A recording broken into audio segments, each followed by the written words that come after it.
Welcome back to my YouTube family. If you were born between 1956 and 1960, I want you to stop scrolling for the next few minutes because there is a number that directly belongs to you, a specific dollar amount tied to your exact birth year, and most people in your situation either don't know it or they know a version of it that's wrong. Here's what I can tell you right now. Your Social Security benefit amount is not the same as someone born a year earlier or a year later. The year you were born determines your full retirement age to the exact month. And that month, not just the year, the specific month, changes your benefit calculation in a way that can add up to several $100s difference in your monthly check for the rest of your life. I'm going to show you the exact number for your birth year, 1956, 1957, 1958, 1959, or 1960, what you're entitled to at 62, what you're entitled to at your full retirement age, and what you could receive if you delay to 70. All of it based on a real 2026 SSA data. But there's one more thing I want to cover, and it's the decision most people in this exact birth year range are wrestling with right now in 2026. It's a decision that, once made, cannot be undone, and I'll tell you what it is and what I'd want you to think about before you make it. That part comes near the end, and it might be the most important thing in this video. Quick note, if this channel helps you, subscribe and hit the bell. I cover Social Security updates like this every week in plain English with real numbers. Now, let's find your number. The full retirement age system and the detail nobody explains. Let's start with something that sounds simple but actually has a detail most people miss. Social Security gives every person a full retirement age, the age at which you receive 100% of the benefit you earned.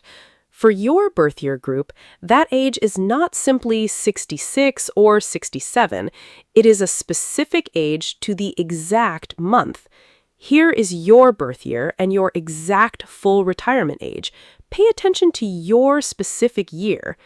If you were born in 1956, your full retirement age is 66 years and 4 months. If you were born in 1957, your full retirement age is 66 years and 6 months. If you were born in 1958, your full retirement age is 66 years and 8 months. If you were born in 1959, your full retirement age is 66 years and 10 months. If you were born in 1960, your full retirement age is exactly 67 years. Now, here is the detail most people miss. These months matter in two ways. First, they determine when you start receiving 100% of your benefit. Second, and this is the part that surprises people, every month you claim before that exact date reduces your benefit by a slightly different amount depending on how far away you are. The reduction is not a flat percentage. It compounds month by month. This is why two people born just 1 year apart, say 1958 and 1959, who both claim at 62, receive different percentages of their full benefit. The person born in 1958 has a shorter gap between 62 and their FRA, so the reduction is slightly smaller. The person born in 1959 has a longer gap, so the reduction is slightly larger. That nuance, the month-by-month difference, is almost never explained in videos about this topic, and it means the number I'm about to show you for your birth year is not exactly the same as the number that applies to your neighbor born a year earlier or later. Stay with me, because the actual dollar breakdown for your group is coming up next. The exact dollar amounts for each birth year. Your number, what's 62, your FRA, and 70 actually looks like in dollars. Here are the real numbers. I'm using the 2026 average Social Security benefit of $2,071 per month as the baseline. This is the actual average retired worker benefit as of January 2026, confirmed by the Social Security Administration. Your individual amount will be different based on your personal earnings record, but the percentages I'm about to show you apply to whatever your number is. If you were born in 1956, your full retirement age is 66 and 4 months. At 62, approximately $1,553. At FRA, $2,071. At 70, approximately $2,568. The difference between claiming at 62 and waiting to 70 is over $1,000 per month, every month for the rest of your life. If you were born in 1957, your full retirement age is 66 and 6 months. At 62, approximately $1,522. At FRA, $2,071. At 70, approximately $2,568. If you were born in 1958, your full retirement age is 66 and 8 months. At 62, approximately $1,491. At FRA, $2,071. At 70, $2,568. If you were born in 1959, your full retirement age is 66 and 10 months. At 62, approximately $1,460. At FRA, $2,071. At 70, $2,568.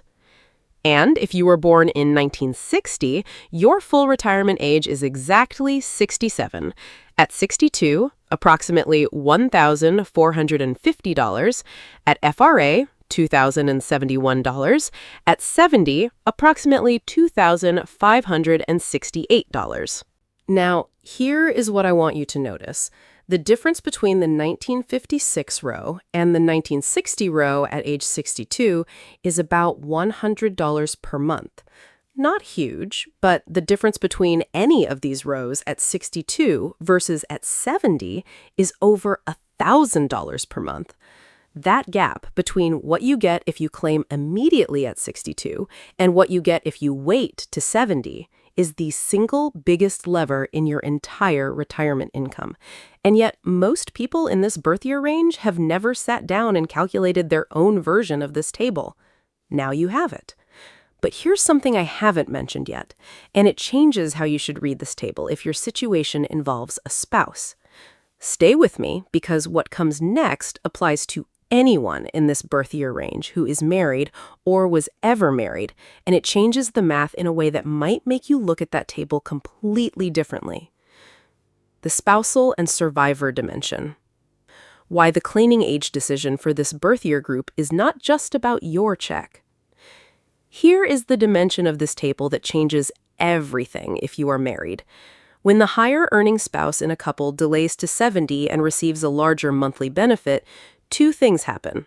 First, they receive more per month for as long as they live. Second, when that spouse passes away, the surviving spouse receives up to 100% of that larger amount as a survivor benefit, not the smaller amount, the larger delay-boosted amount. On a $2,071 baseline, delaying to 70 increases the monthly benefit to approximately $2,568. If that person passes away, their surviving spouse can receive up to $2,568 per month instead of the $1,450 they would have received if the higher earner had claimed at 62. That difference, over $1,000 per month, continues for the rest of the surviving spouse's life. For a couple where one spouse lives into their 80s or 90s, the total difference across those years can be enormous. This is the month-by-month compounding detail I mentioned in Section 1. It is not just about your own lifetime. For people born between 1956 and 1960, you are right now in the exact window where this decision is live. The people born in 1956 are 69 or 70 this year, right at the final point where delaying to 70 is still available. The people born in 1960 are 65 or 66, with a few years left to decide. The window for this birth year group is open, but it is not open forever. Every month of delay between 66 and 70 adds approximately 0.67% to your benefit, permanently. Every month of early claiming before your FRA reduces it, permanently. There is no neutral option. The one decision that cannot be undone. The decision people born 1956, 1960 are making right now, and what to think before you make it. Here is the decision I mentioned at the very beginning of this video, the one that cannot be undone. And for people born between 1956 and 1960, this is a decision happening right now, in 2026, in real time. Because of the 2032 Social Security Trust Fund news this week, the report showing a potential 22% automatic benefit cut if Congress does nothing, I've seen a wave of people in this exact birth year range asking whether they should claim Social Security early, right now, today, before anything happens to the program. I want to give you the clearest possible answer I can based on the real math. If you claim at 62 and the 2032 cut does not happen, meaning Congress acts, which historically they have, you will have locked in a permanently reduced benefit for the rest of your life based on fear of a scenario that didn't occur.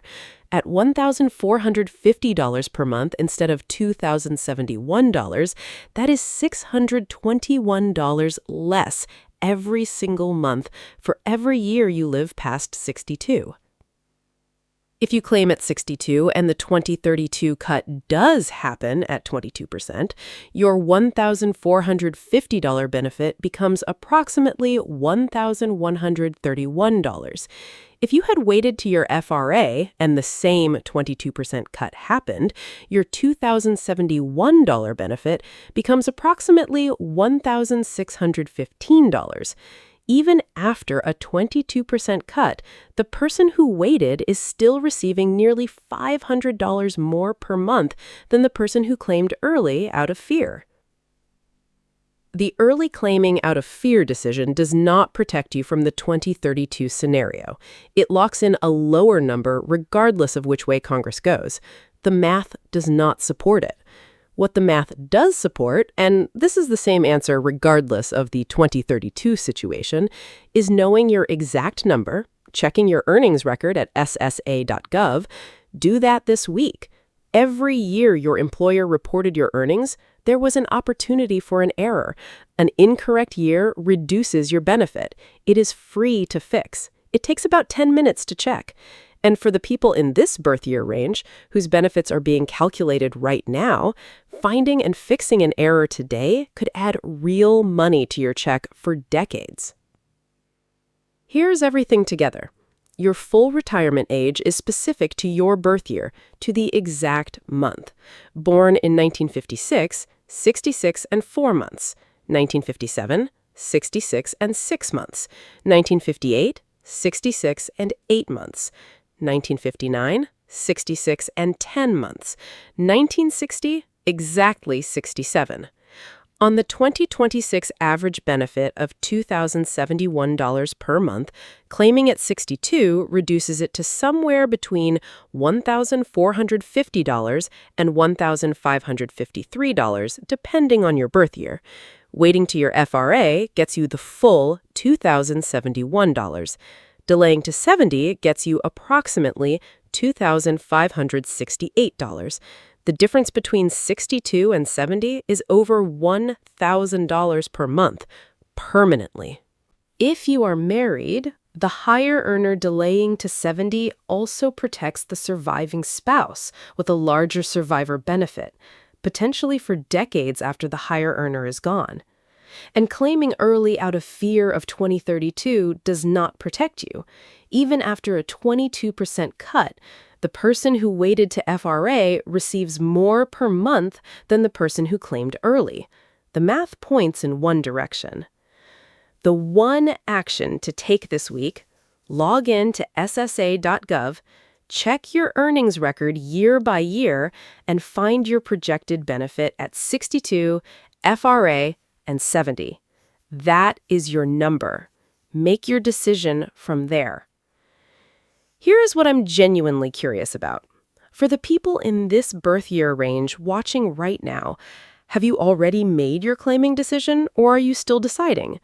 And if you've already claimed, knowing what you know now about the math, would you have done anything differently? Tell me in the comments. These conversations matter, and I read every one of them. If this video helped you understand your number, please share it with someone born in this range who might be trying to figure out the same thing. It could be one of the most useful conversations they have this year. Take care of yourself, and I'll see you in the next one.